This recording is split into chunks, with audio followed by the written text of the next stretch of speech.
Saya terkejut bahawa kita berada dalam keadaan hari ini.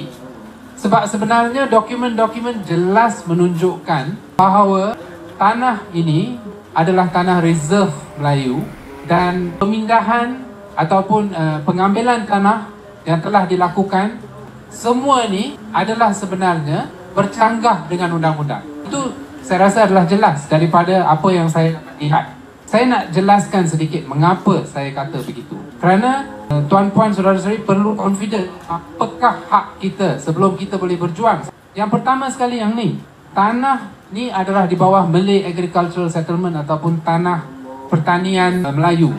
Pada mula-mula diberi tahun 1900, masa British masih menjajah, 1900. Dah 125 tahun sebelum tanah Rizab Melayu lagi.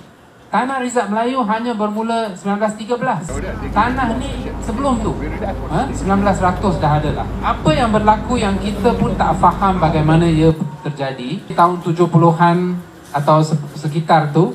Tanah ni yang sepatutnya adalah tanah Rizab, ungkapan Rizab tu hilang daripada dokumen-dokumen ataupun registered document of title. Surat-suratan hak milik, ungkapan Rizab tu hilang terus. Bagaimana hilang? Itu adalah satu misteri.